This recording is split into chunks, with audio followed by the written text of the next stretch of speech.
At the family reunion, my sister laughed. Can't believe you still show up after all we've said. My mom raised her glass. He's useful, not included. My uncle added, silent wallet, golden ticket.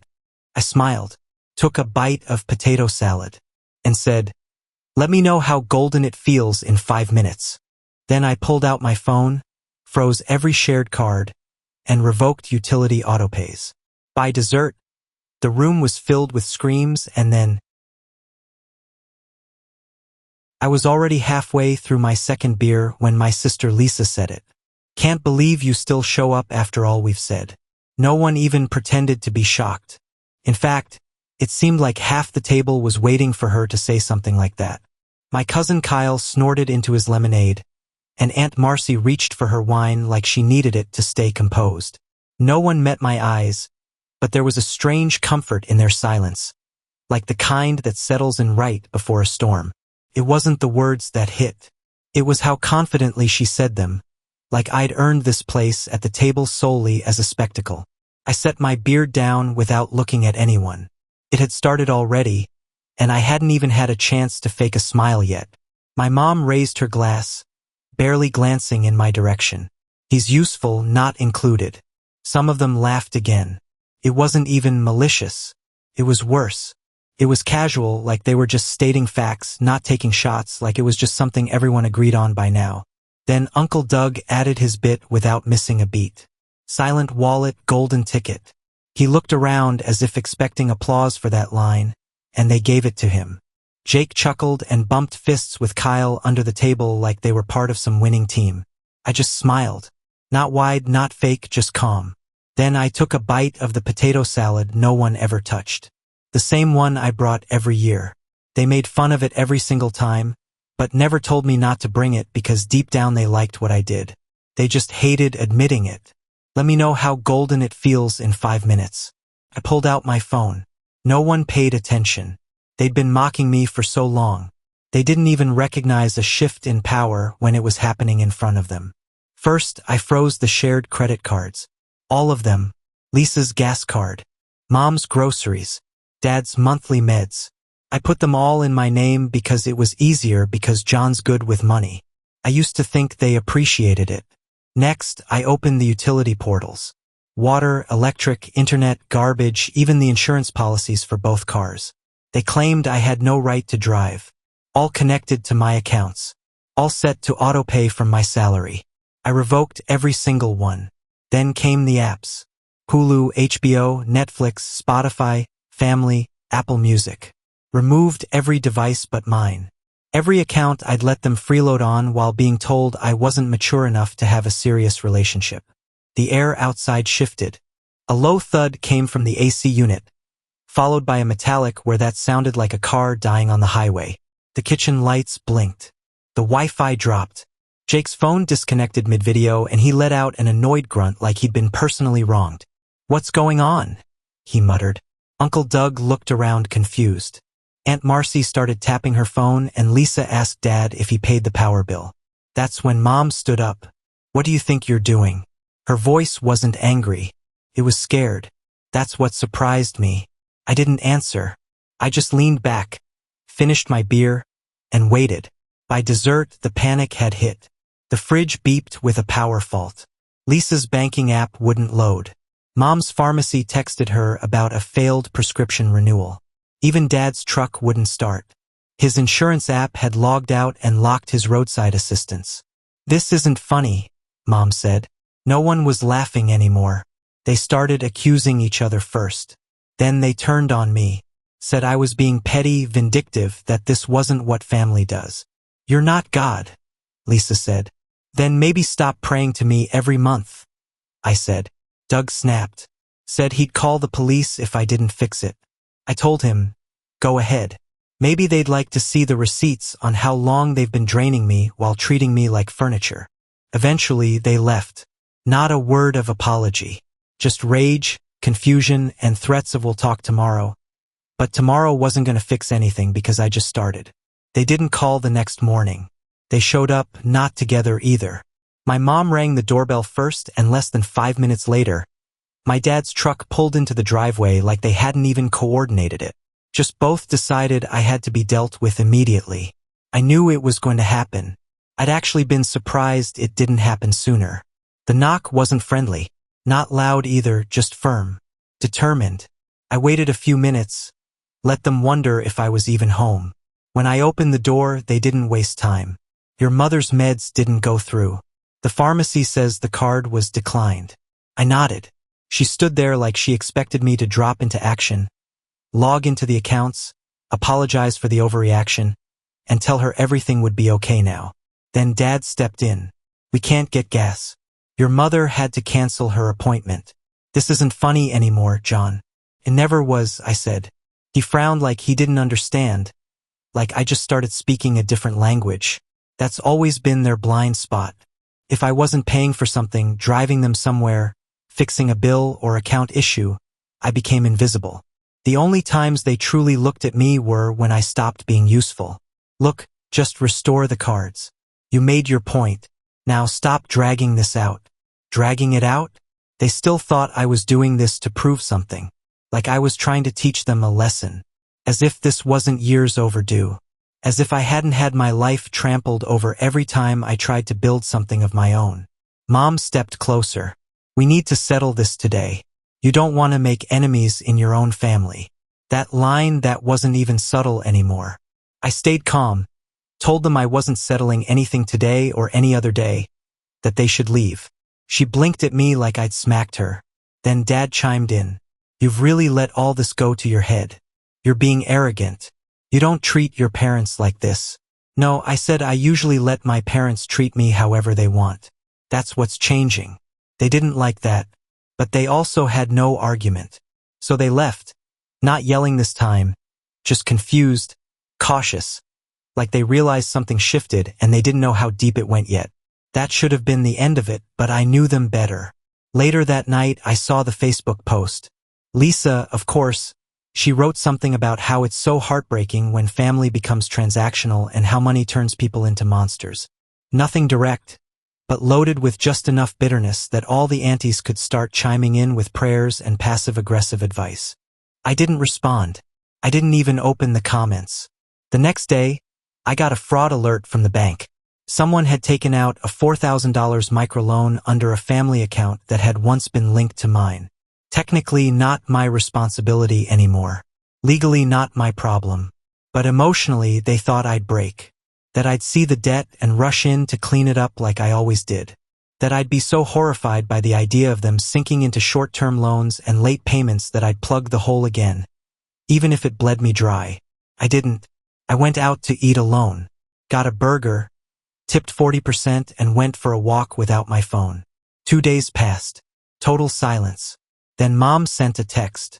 No greeting, just can we talk like adults and stop playing games? I didn't respond because for the first time in my life I wasn't playing. By day 3, they gave up on confrontation and moved into phase 2, pity and guilt. It started with a text from Aunt Marcy. Thinking of you, honey. It's so sad how families fall apart over things that don't really matter. No mention of what things she meant. No questions. Just enough vagueness to make her look like the neutral peacemaker while clearly implying I was the one causing the fall. Then Kay posted something on his Instagram story. Just white text on a black screen that read, "People will forget everything you did the moment you stop doing it." No tags. But I got the message. Lisa took it further. She posted a screenshot of a failed Venmo request and wrote, "Imagine being betrayed by someone you fed." Someone sent it to me laughing. I didn't laugh. I knew exactly what this was. They couldn't reach me through arguments, so they used embarrassment, social guilt, make me look cold, make me crack. Then an old friend from college, Sarah, texted out of nowhere. "Hey, your mom messaged me on Facebook. She's worried about you," said. "You were isolating and not in a good place. Are you okay?" I hadn't spoken to Sarah in 3 years. Not once had my mom ever asked about her. Now she was reaching out to people I barely kept in touch with, trying to get someone, anyone, to bring me back into the fold. I didn't respond. I spent the evening cleaning my apartment, played music, slept with my phone on silent. It was the first full night of sleep I'd had in weeks. But they weren't finished. Saturday morning, I walked out to get groceries and saw my dad standing by my car, hands in his jacket pockets like he was just out for air. He didn't smile. He just nodded once like we were about to start some negotiation. We're not here to fight. I didn't ask who we was. A few seconds later, my mom stepped out from their SUV holding a manila envelope. They were never good at disguising setups. She held it out like it was evidence in a trial. We just want to show you something. Inside were printed statements, list of expenses, pharmacy charges, grocery receipts, car maintenance logs, even dog grooming. I didn't know they still had a dog. The total was $5,327. We're not asking for money, just for understanding. I didn't say anything. She kept going. We're struggling now.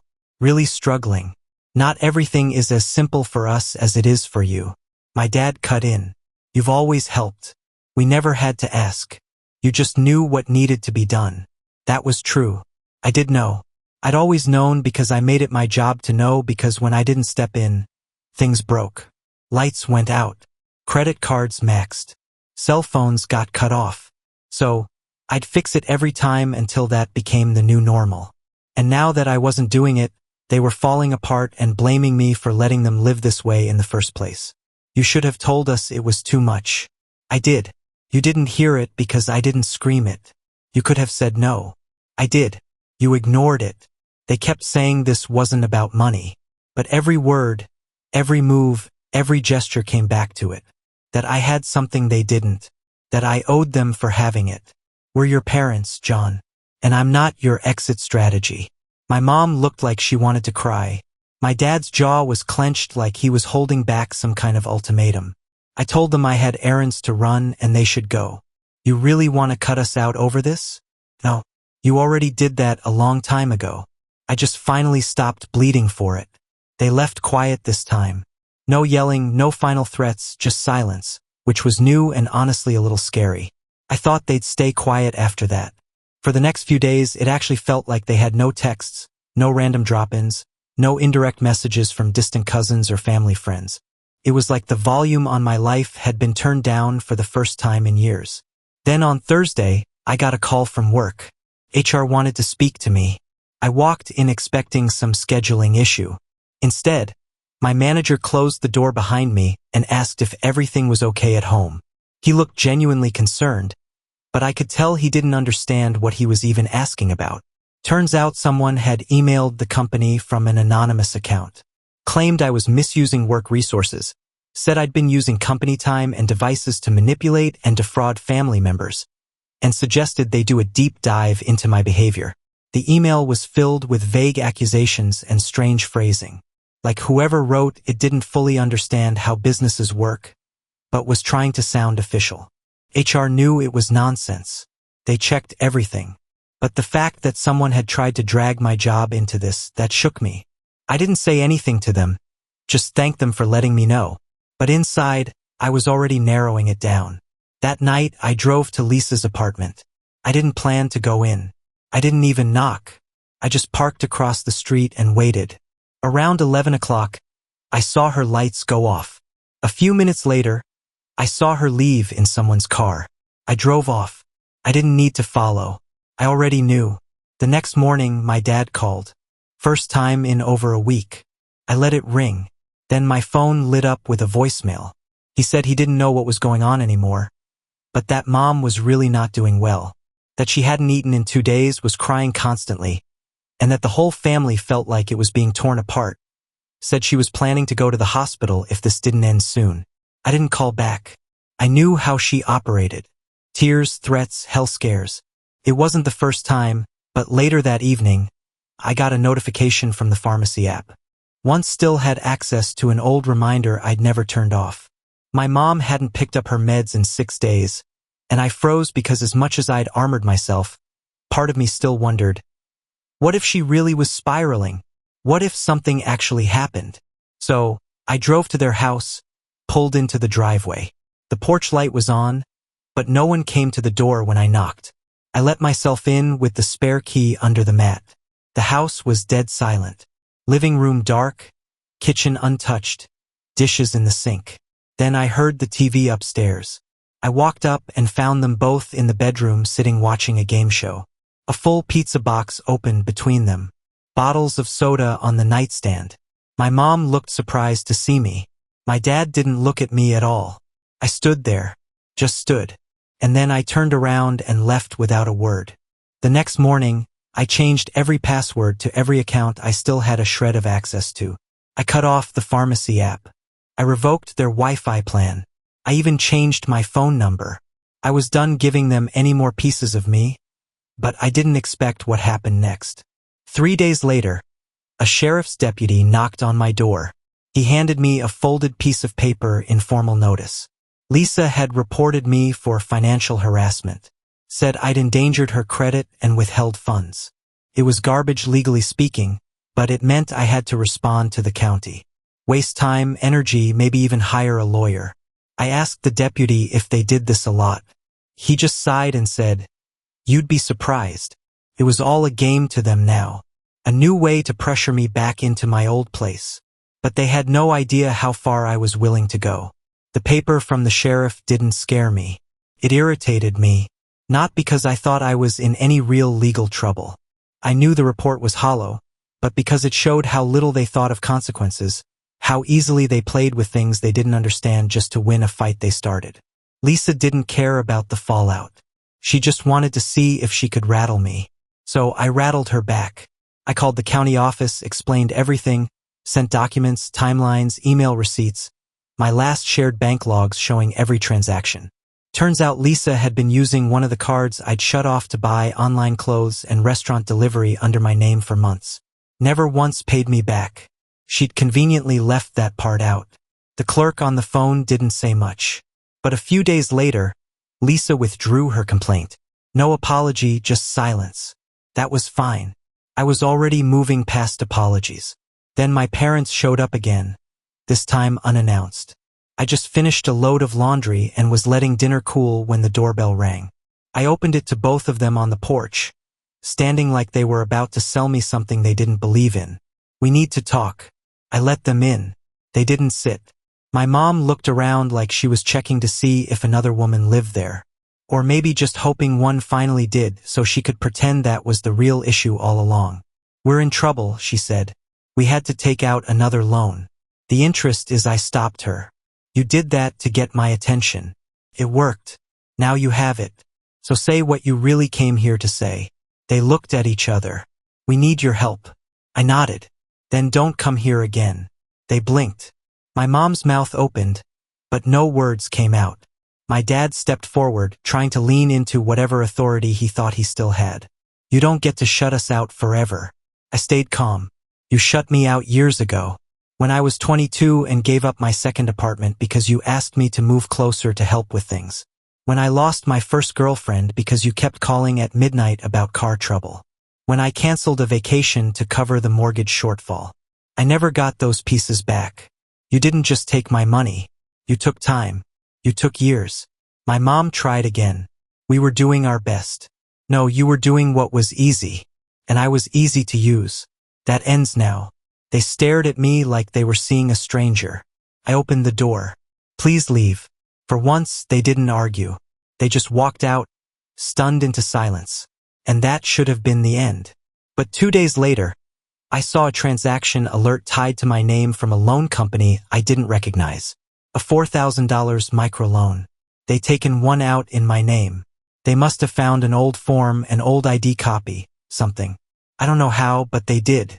And they left the balance unpaid. The notice said I had 7 days to respond before it went to collections. They thought this would be it. That this would pull me back in, that I'd be too disgusted to let the dead fester. But I didn't respond. I printed the notice, framed it, and hung it near my door, a reminder of who they really were. I didn't contact them. Not when the collections notice came. Not when the calls started. Not even when a rep left a voicemail that included the words legal escalation. I let it happen because I knew this wasn't about $4,000. It never had been.